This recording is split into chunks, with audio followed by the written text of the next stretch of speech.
Hello, everyone. Before we dive into today's episode, I have some exciting news about our next event in the Talking San Diego series of live conversations, and you won't want to miss this one. On Tuesday, October 15th, we'll be welcoming Nancy Pelosi, the first woman to serve as Speaker of the House, and I think clearly the most powerful woman in American political history, for a conversation anchored in her new book, The Art of Power. Pelosi, the recent recipient of the Presidential Medal of Freedom, has served for 37 eventful years in Congress. She will take us behind the scenes of American politics, reflecting on her vital role in shaping landmark legislation and navigating the complexities of power during her tenure in the House, including her leadership during the resistance to Donald Trump. For tickets and more information about this and all Talking San Diego events, visit talkingsandiego.net.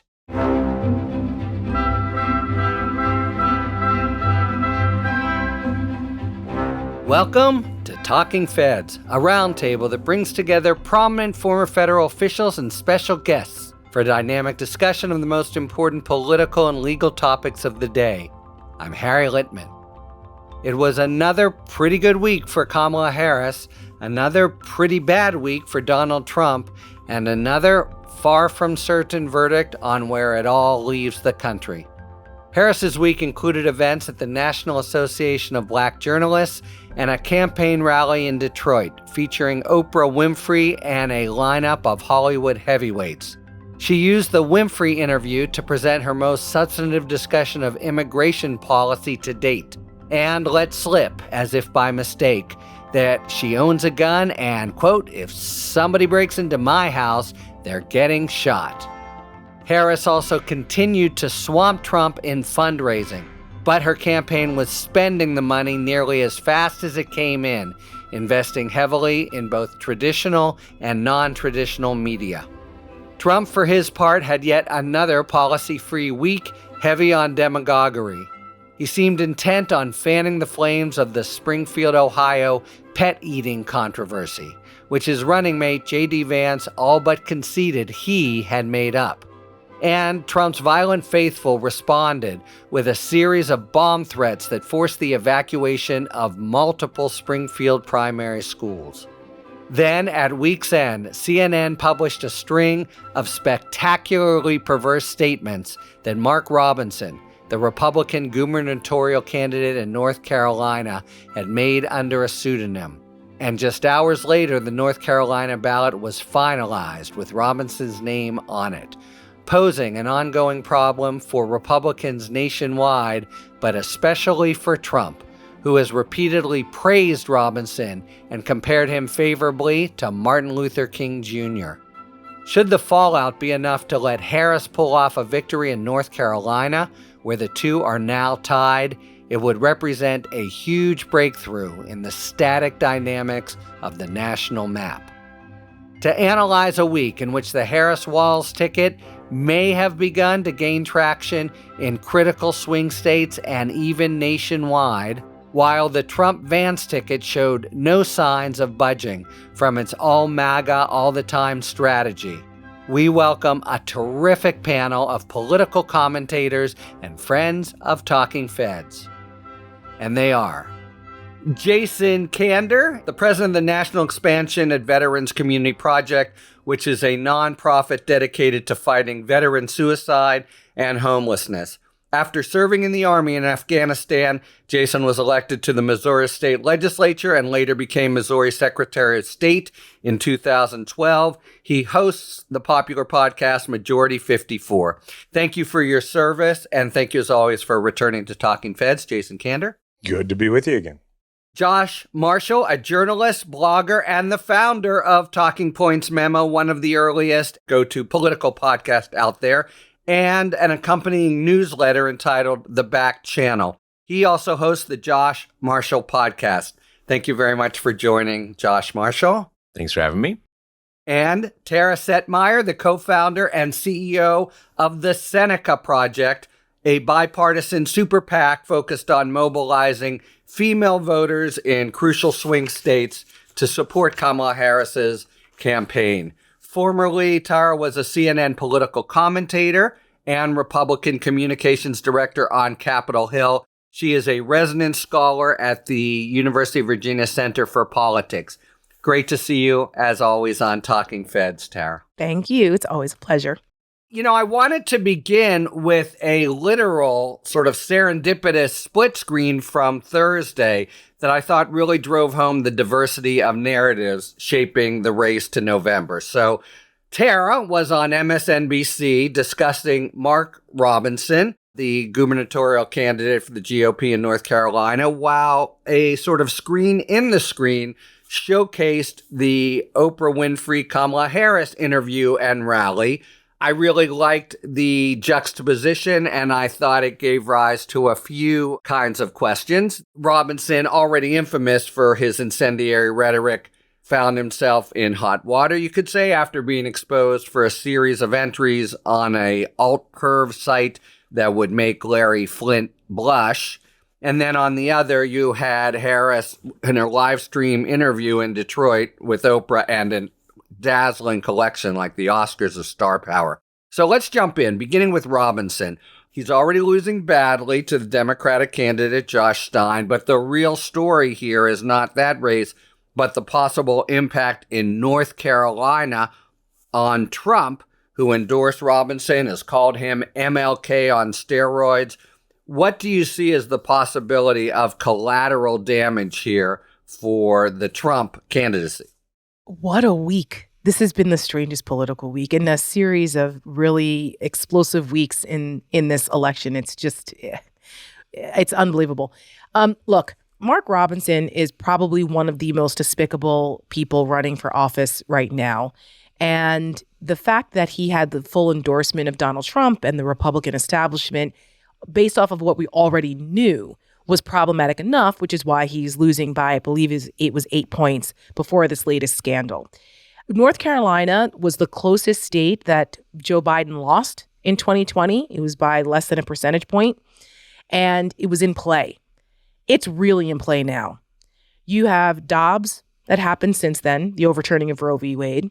You have people who didn't think Donald Trump would be the nominee again. He is now fully in front of everyone again, reminded of what chaos it was when Donald Trump was president before. He picked J.D. Vance, who is a misogynist and obviously has a problem with women, on top of Donald Trump's own problems of getting convicted of 34 counts. So he's a felon and an adjudicated rapist, according to New York. So all of these things combined with this latest Mark Robinson scandal and how close the election is, I think this puts North Carolina over the top for Kamala Harris.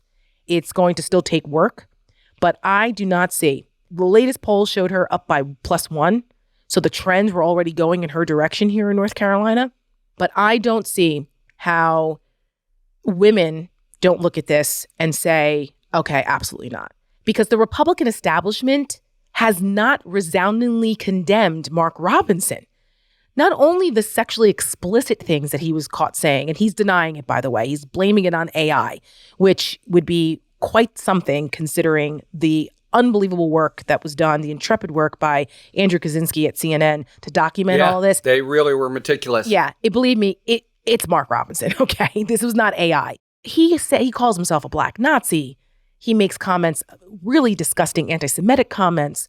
There's no room for this in our politics today. And the fact that the Republican Party hasn't resoundingly rejected this, it's probably because that means they'd have to hold Donald Trump accountable for a lot of what he's said and done, and they refuse to do that because they're cowards. I just don't see how North Carolina still goes to Donald Trump in this election, given the momentum. I could be wrong.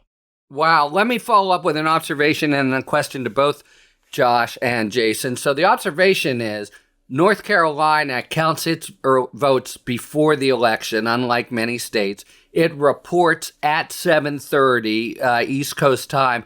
If that's really right, if North Carolina goes for Kamala Harris and she holds the blue wall of Pennsylvania, Michigan, and Wisconsin, we'll get back to that, by 9 or 10 o'clock on election day, as opposed to each of the last two cycles when there was some argument of doubt and what was going to come in, that really launches, I think, something that puts Trump's back very much against the wall. Doesn't Trump, who went to North Carolina on Saturday, and the Republican establishment just have to get him out of there, whatever it takes? I don't know that they can at this point, Harry. I mean, like, we're past the deadline. His name's going to be on the ballot. It doesn't appear that North Carolina law has any provisions for a major party candidate to be replaced this late. I suppose there must be some sort of mechanism in the case of somebody passing away prior to the election.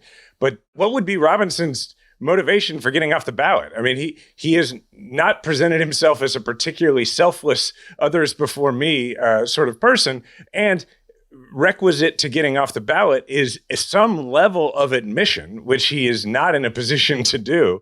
He's literally on the ballot. So it seemed pretty clear that a lot of state Republicans were trying to kind of, manifest this into existence yesterday before the piece came out, to try to get a churn going, to create some momentum to do that. But he's on the ballot. They were clearly trying to get a situation where, like, he's on the ballot, but there's a legal thing where you can vote for him knowing that it's going to be this other person that we're going to check. I mean, that's electorally, that's a pretty big long shot to start with, or whatever. Why would he step down now? I mean, he's already taken the hit. And if you're into politics, I don't know, maybe, who knows what could happen? Why would you? He's not going to, clearly.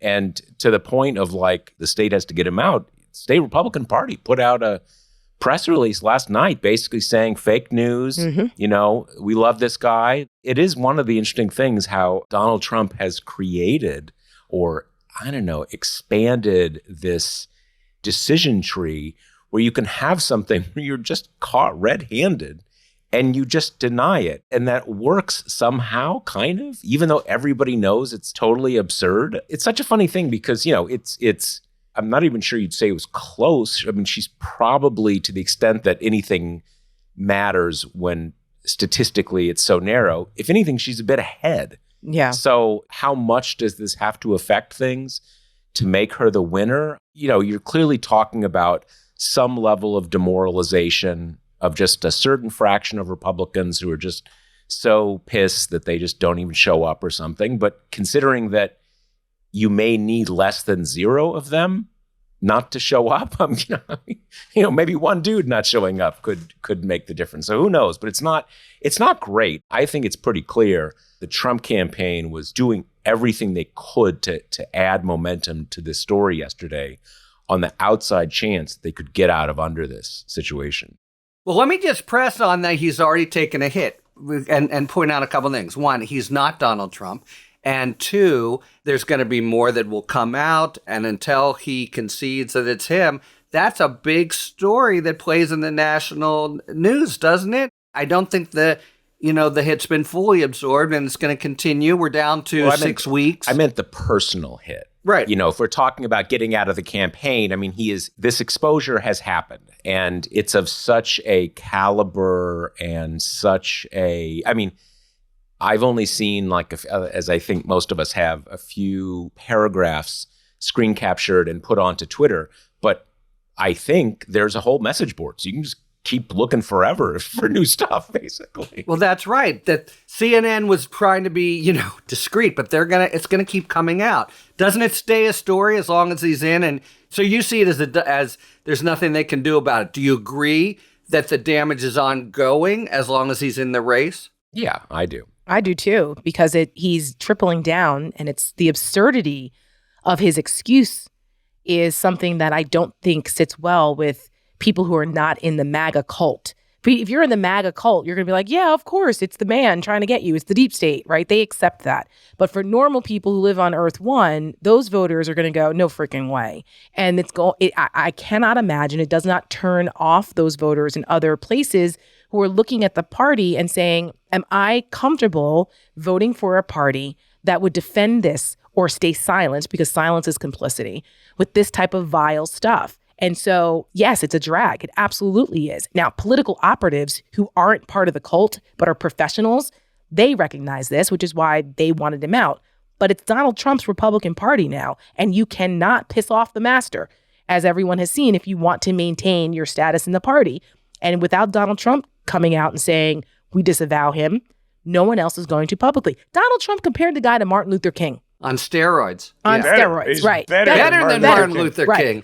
Like, what an insult to anyone who respects civil rights in this country. Seriously. What an ignorant statement and how offensive. But that's Donald Trump, and it tells you how he feels about people of color. I think it has a real possibility of being nationalized and being part of this campaign. It should and be. Uniquely, Harry, and what's interesting to me about it is in 5 years, we won't remember Mark Robinson, but he could still have an enormous impact on this campaign for a couple of reasons. One, this scandal has the very uncommon anymore feature of being a type of scandal we have not seen before. The scandal is stuff that the guy said on a porn site. Okay? Like, that's new. New usually has some sticking power for a while. Obviously, the fact that it's about sex, it's all those things. The fact that he's just super weird and super strange is going to have, that driving by a car accident thing where people are going to stick with following it. But also, on top of that, two things. One, he ain't going anywhere. He's going to keep running. It is a continual font of story for the media. And then the last part, it's not like Trump can go out and disavow him, because anytime Trump disavows anything like this, two things happen. One, his cult gets upset about it and he starts to lose motivation. And the other thing that happens is people ask follow-up questions about all the things he's done that are not that far from the things this guy has said. So I think it's quite a pickle, and it's such a shame, really. I wanted to ask you a follow-up to your point about MLK, because you, again, where on Chris Hayes had detected a sort of cynical racial angle in the mock bread, Robinson, Herschel Walker, who are manifestly unqualified. Mm-hmm. So what's your sense of the reasoning there? Is it actually maybe I'll attract 6 black voters, or is it to make the white base feel we're not racist? It's the latter. I flat out called them racial pacifiers. There are always going to be those that have self-hate. Same thing for the women who are enablers. But in this instance, we're talking about, black candidates. They are the racial pacifiers so that MAGA can point to them and say, see, we're not racist. We support this guy. We're on his side. And it's embarrassing because that standard, it's so low that you would support people who are wholly unqualified, who are terrible people. I mean, Herschel Walker couldn't put a sentence together and bragged about fantasizing about killing people and was a notorious domestic abuser. Really? This is the best you can pick to run for Senate, to the greatest deliberative body in the world? Come on. What an insult to people of color who actually have achieved things and who are smart and accomplished and more deserving than someone like Herschel Walker. Same thing with Mark Robinson. No one would ever put up with this otherwise. Well, in the era of Trump, maybe, because I also named a couple of the other horrible candidates that have run in the era of Trump that would never have been qualified or accepted in the past. Pre-Trump, these people never. But because of Donald Trump and what they've accepted with him, they've unearthed all of these people who have come out from behind the rocks that would never have been mainstream before. And they've mainstreamed this ilk. And so I said, Mastriano, Santos, Blake Masters. There's a long list of MAGAs who have run now for office that the party has accepted. That for someone like me who was in the party for 27 years, this is partially why I left it. Because I'm like, these miscreants are embarrassing and they're dangerous. This is not something we should be accepting, and we should not be normalizing them either. So yes, there is a racial component to this. I'm not afraid to say it. Are they making some gains with black voters? Unfortunately, with male black voters, yes, not women. That's a whole different sociology, though. That's a whole different thing. There's some misogyny there. There's some, that's a uglier underbelly of some of the cultural issues with black men and women. That's a lot more complicated, but that's more on the misogyny, machismo thing that they're attracted to Donald Trump on. That's problematic, but that's a different conversation.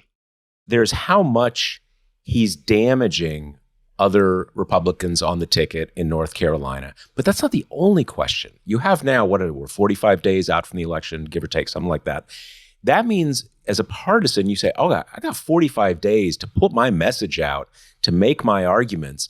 And even if you assume zero damage, you're talking about like 30 of those 45 days are going to be talking about Mark Robinson. Right. And every day you're talking about Mark Robinson, it is at least a wash, right? You're not gaining there. So there's just a lot of lost time, let alone whatever damage. And you have to assume it's something, but it's just lost time because this is what you're talking about. And every day that you're talking about Mark Robinson, you're in the message box that the Harris Walz campaign wants you, and not just because he's a Republican and he's, said these delusional, insane, scary things, but because these delusional, insane, scary things fit in the box of misogyny. Mm-hmm. It puts you right back in the... It's the weird box. Yeah, the weird box, the childless cat lady news cycle box. Yep. And that is disadvantageous, to say the least. Look, I think that's exactly it. About your pickle, that's why I thought he maybe has to go. But 5 years from now, the bullet points are going to be Biden leaves, childless cat lady, Springfield, and just as maybe that's dying down, here's alt perv. Harry, the point is he does have to leave, but he's not going to. Right. Right. They're both true. He absolutely has to leave, but he's not. So, The last point on this I'd like to make, Harry, is it is an important distinction that if you take three candidates in this race who their party, if being honest, felt like those three candidates, it would be best if they were to step aside. One is Donald Trump, who there's no Republican on the planet who, if they're being honest with you, like a Republican elected, would say, yes, he's our best candidate. Donald Trump can't get out because his freedom may be on the line and his ego would get in the way regardless. Mark Robinson has nothing to gain by getting out, everything to lose because it is tantamount to admitting that he did this.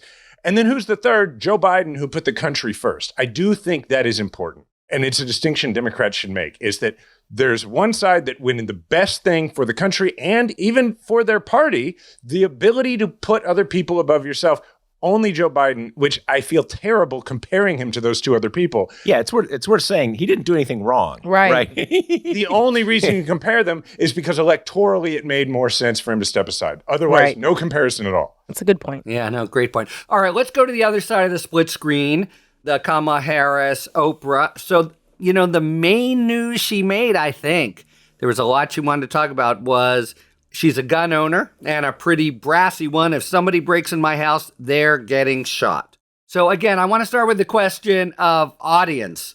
Presumably this is not directed, right, at hardcore gun owners whom she's not going to win over. Was it just, why does she say it? Who's she going for? It was so not a misstep. This is the only time I will say that I saw Kamala Harris lie to the American people when she said, "Oh, I'm going to be in trouble for saying that." No, she's not. Right. Yeah. I'm not saying it was necessarily planned, but of course it's a good line for her for all the obvious reasons.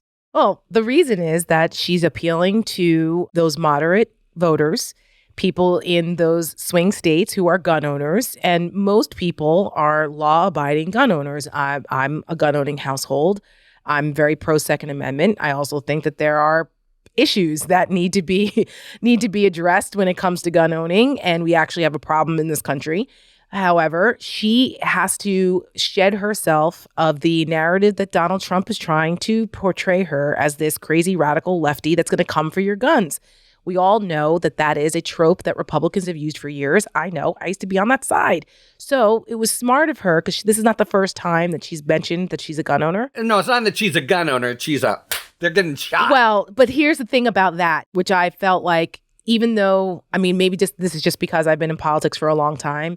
I'm like, you're the vice president of the United States. You are protected by the Secret Service. When you were attorney general, you were protected in the state of California. Like, you're not shooting anyone in your house because you're protected. But to Josh's point, it makes her seem relatable to people because she wasn't afraid to say that. There are other Democrats in the past that would never have said that. Unless you're like John Tester in Montana, where that's, okay. But like mainstream, no way.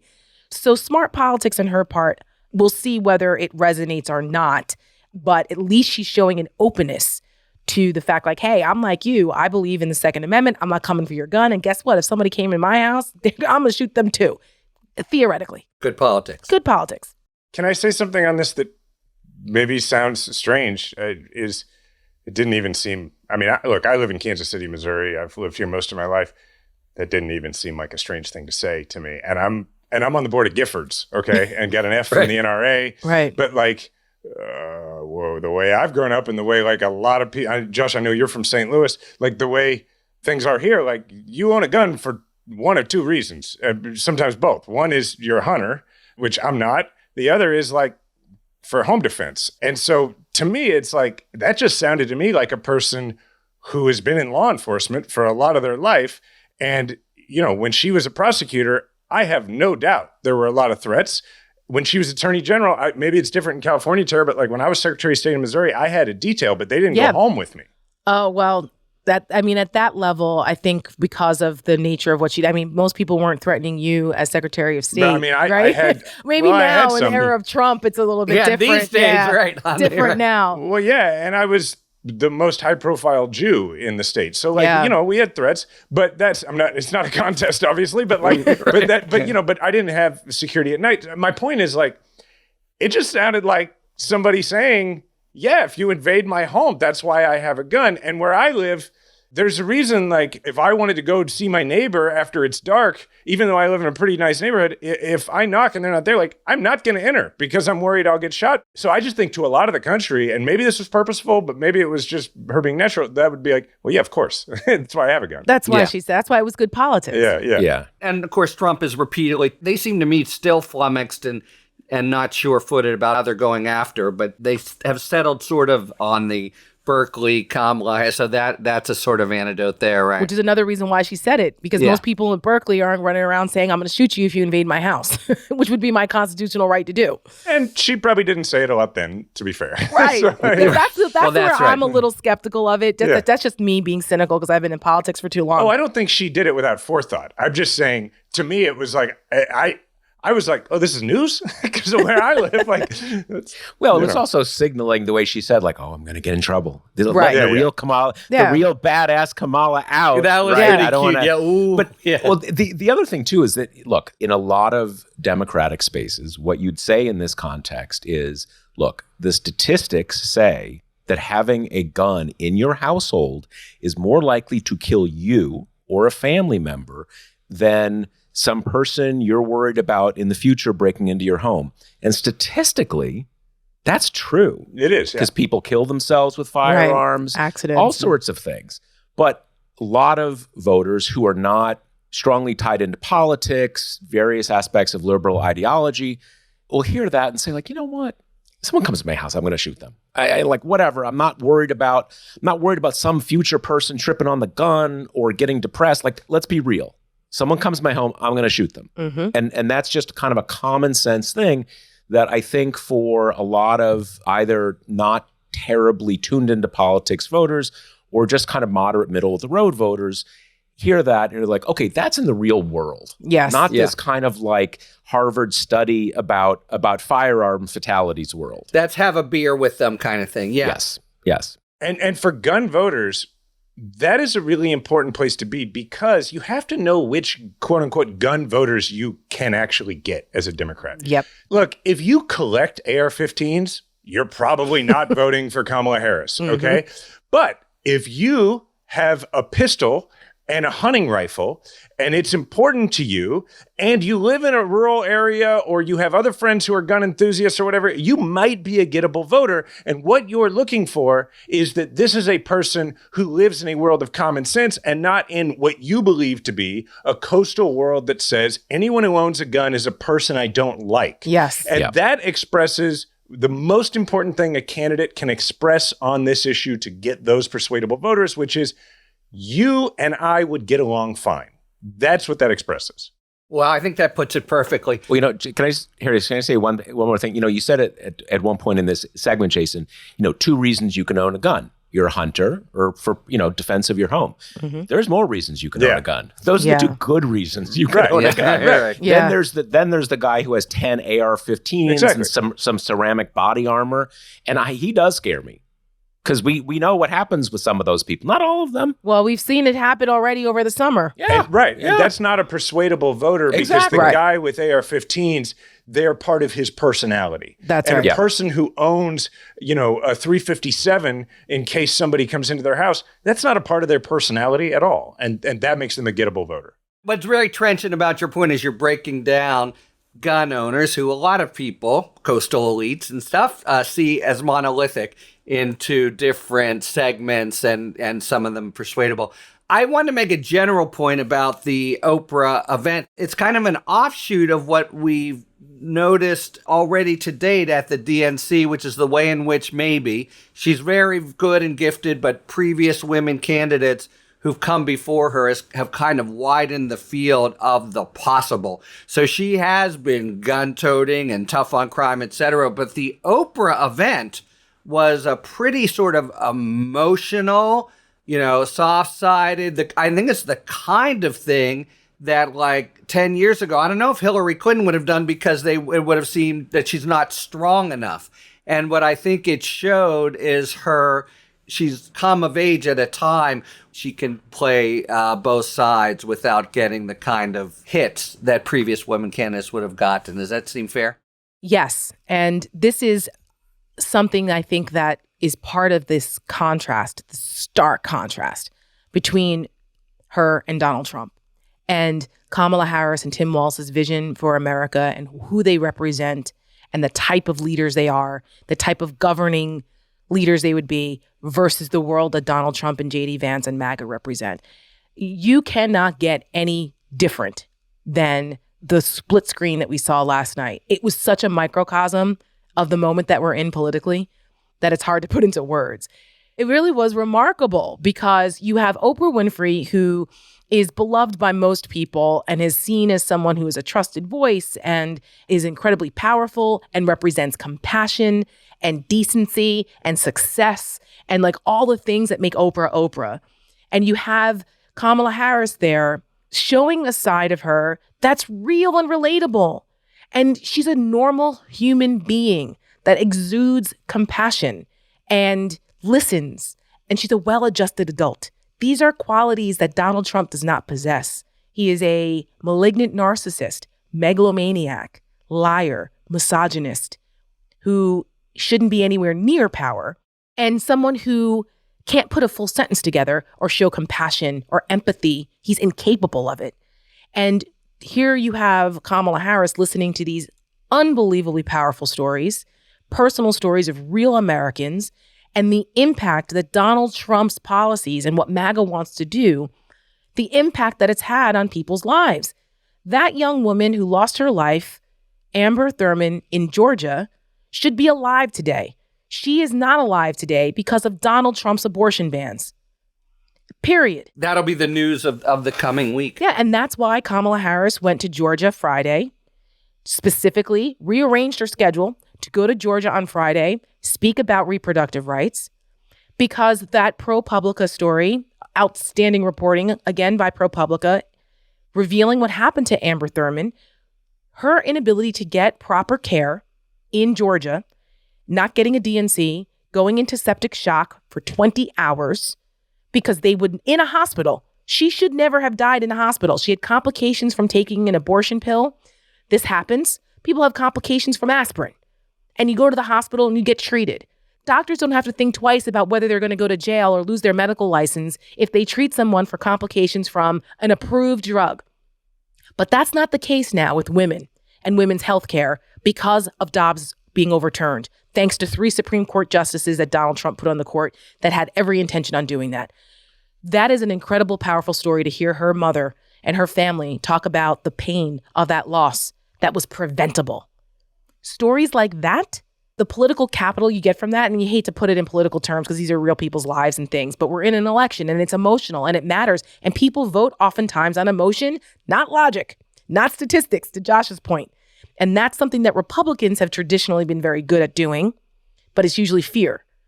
In this case, it's hope. And it's fear of what could our country become going backwards that will motivate people to not want that. And I thought that that event last night was a really, really powerful testimony.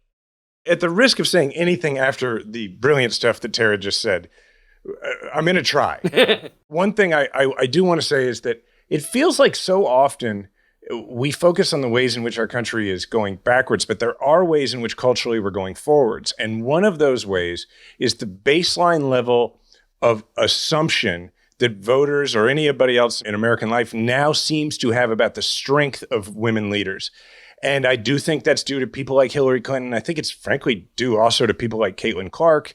And so that is what's so interesting to me about your original question, Harry, about like, would Hillary have been in a position to focus on an event like that features her and Oprah and being vulnerable? And I do think a lot of it has to do with one of the few places where I do feel like we've admirably moved forward as a society, due entirely, by the way, to women, not at all hardly due to men, is every candidate has to deal with this balance. John Neffinger wrote a great book called Compelling People that talks about strength and warmth, and that male candidates, it is assumed that they are strong, so they get lots of credit for being warm.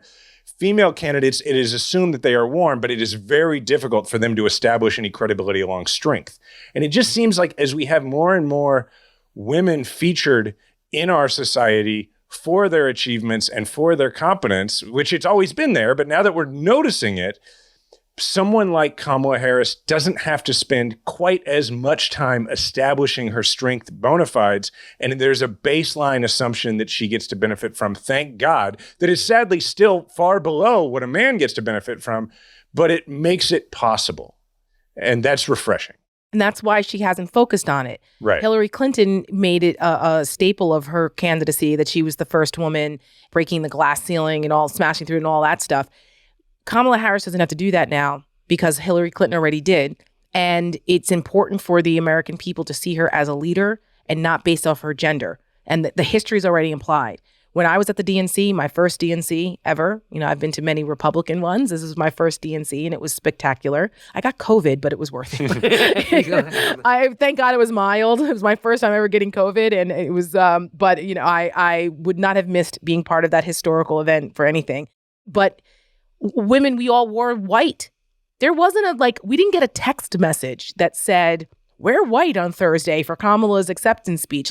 We just implicitly felt empowered to represent this moment and wear white.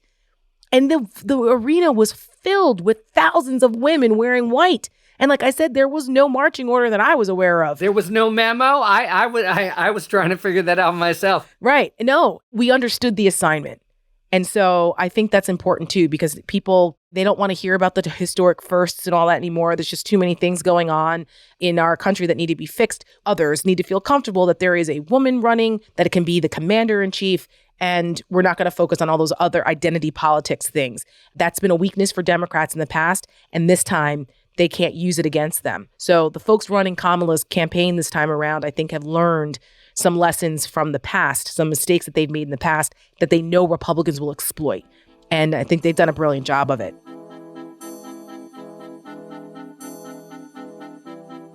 It's now time to take a moment for our sidebar feature, which explains some of the issues and topics that are prominent in the news. Today's sidebar is about the Controlled Substances Act. That act established a sweeping federal drug policy to regulate certain substances at each point of their economic life, from manufacture all the way to distribution and consumption. And to explain this topic, we welcome Kay Hanley. Kay Hanley is a singer and songwriter, perhaps best known as the vocalist for the alternative rock band Letters to Cleo. A Peabody Award-winning songwriter for animated television, she has also written songs for Vampirina, Doc McStuffins, Harvey Street Kids, DC Superhero Girls, and Ada Twist, Scientist. Her latest project is Disney Junior's Kindergarten, the Musical, where she is composer and executive producer. Here is Kay Hanley explaining the Controlled Substance Act. In 1970, President Richard Nixon signed the Controlled Substances Act. This established a sweeping federal drug policy to regulate certain substances at each point of their economic life, from manufacture all the way to distribution and consumption. One of the most important elements of the act is the 5-tier classification system it created for such substances. The scheduling system ranks from 1 to 5, Schedule 1 being the most regulated. 3 factors are used to determine how a drug is classified. 1, potential for abuse. 2, accepted medical use. And 3, general safety and potential for addiction. The scheduling system has been subject to controversy over the years. Many opponents of the war on drugs approach find that the scheduling of relatively benign substances like marijuana with the likes of heroin have led to an exacerbation of the incarceration crisis. Research and medical use of Schedule I drugs is also highly regulated, making it difficult for scientists to test psychoactive substances such as psilocybin for their potential therapeutic benefits. However, changes to the scheduling system may be on the way. President Biden promised in 2019 to legalize marijuana and has issued widespread pardons for those convicted of simple possession of marijuana over the past 2 years. In May 2024, the U.S. Drug Enforcement Administration formally proposed reducing the scheduling of marijuana from Schedule I to Schedule III. There are still hurdles to clear, including review by the White House Office of Management and Budget, as well as a public comment period ending July 22, 2024. If the change passes these challenges, however, and is signed off by an administrative judge, the new scheduling will be formalized. For Talking Feds, I'm Kay Hanley. Thank you for that explanation, Kay Hanley. After a 16-year hiatus, Kay's band Letters to Cleo reunited in 2016, and they are currently writing their 4th full-length studio album.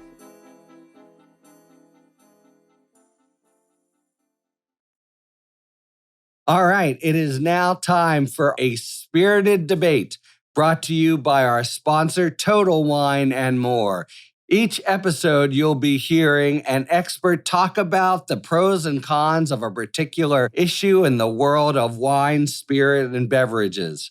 Thanks, Harry. In today's spirited debate, we whip through the whiskeys to find out the difference between the 3 main types: Scotch, bourbon, and rye. Whiskey, spelled without an E, is produced in Scotland and Canada, whereas whiskey, spelled with an E, means it's produced in the US and Ireland and includes Scotch, bourbon, and rye. It's these grains that help define which type of whiskey it will become before it eventually lands among the thousands of bottles on the shelves at your local Total Wine and More. Now, let's talk about Scotch. Scotch is typically made from malted barley, blended with other grains, and that helps give it a little bit of a bite, making it more in an acquired taste. Bourbon must be made from at least 51% corn, produced in the US and aged in new charred oak barrels. The oak gives this brown liquid its signature sweet flavor. And then there's rye, which must be made from at least, yep, you guessed it, 51% rye. Rye is a type of grass in the wheat family that has a spicy, edgier flavor, adding a little extra kick you may not find in a bourbon. For a true test of bourbon versus rye, we recommend you pop into Total Wine, maybe grab a bottle of Scotch while you're here. But to really get to know the differences in Scotch, bourbon, and rye, start by talking to the guys at Total Wine and More, who are more than happy to talk day or night about whiskey, with or without an E. Thanks to our friends at Total Wine and More for today's A Spirited Debate. All right, let's go to the other side of things, to the Trump campaign. Springfield, Josh, you wrote you had a feeling that not just the Trump campaign, but some amount of the political press is missing the political valence of the situation in Springfield. Can you explain what everyone's missing? Well, I think there's this calculus, which in other contexts is often an accurate calculus, and it's one that the Trump campaign has told a lot of journalists explicitly, which is that, sure, we're taking a hit on kind of the details here and that story wasn't true and stuff, but like every day we're talking about immigration is a winning day for us because that's our issue, that's the issue we're strong on, that's our winning issue, so it's a win for us and we will take the hit otherwise. In general, I think that can be true, but I don't think this is playing as an immigration issue in the way that it has often been coded in the last decade in U.S. politics. Heavy focus literally on the U.S. border, people seeking asylum, not enough judges to process asylum, so this kind of very broken system where the de facto decision about who gets to come into the country is guided not by any explicit policy, but by the lack of immigration judges. So all this sort of stuff, that's not what this is about. This is about this particular community. You've got a lot of Republican office holders saying, like, what the heck are you talking about? You're really hurting us here, bomb threats. So I think there's two things. One is I don't think this necessarily is playing as an immigration story that is necessarily helpful for the Trump campaign, although I'm not, I think both things can kind of be operating at the same time. I get the sense that as it is developed, it's playing a little more like one of these kind of Trump chaos issues. Like, what's going on here? Like, why, you got bomb threats, you got, because there's a whole, my kind of earliest political experiences, when I was a teen, in Ronald Reagan, certainly in Ronald Reagan's first term, immigration was a big thing. Those kind of striving immigrant communities who want to come here and build businesses and believe in America and all that kind of stuff. And what you really have here is something like that. I was struck by even the way that a lot of the good coverage, quote unquote, of this has sort of accepted the Trump line that, these are a bunch of refugees that the federal government or ICE decided, all right, where do we resettle these people? Let's put them all in this one town in Ohio. And that's really not what happened. You have this kind of almost a prototypical dying Midwestern, small to mid-sized city. The base industries close down, young people leave for other places, and you get this sort of downward cycle of collapse. And a few years ago, the elected officials, almost all of whom are Republican, made this decision. All right, let's try to we'll bring in an Amazon hub, we'll bring in, light industry, and we also need a bunch of people to be the employees. As often happens, one kind of immigrant community kind of puts down roots, then other people of that, same language group or ethnic community also come because there's networks where they can, kind of plug into and stuff. And that's what's happening here. It's not just that if they were refugees just sort of settled here, you shouldn't be harassing them and doing all these horrible things. But this is something that the city leaders wanted to do. Let's reverse the decline, the 50-year decline of our city. And it's basically worked. And you've got economic growth, and you've got a lot of good things happening. There's also growing pains.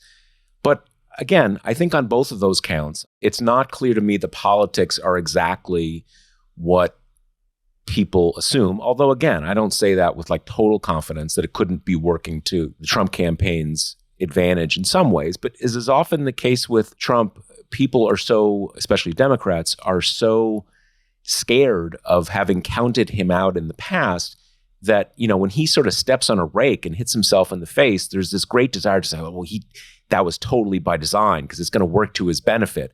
I don't think there's much question he stepped on a rake in that debate when he sort of went off on this. And now they're trying to kind of make the best of it since he already went there, But again, I'm not certain it's going to work for them in campaign terms.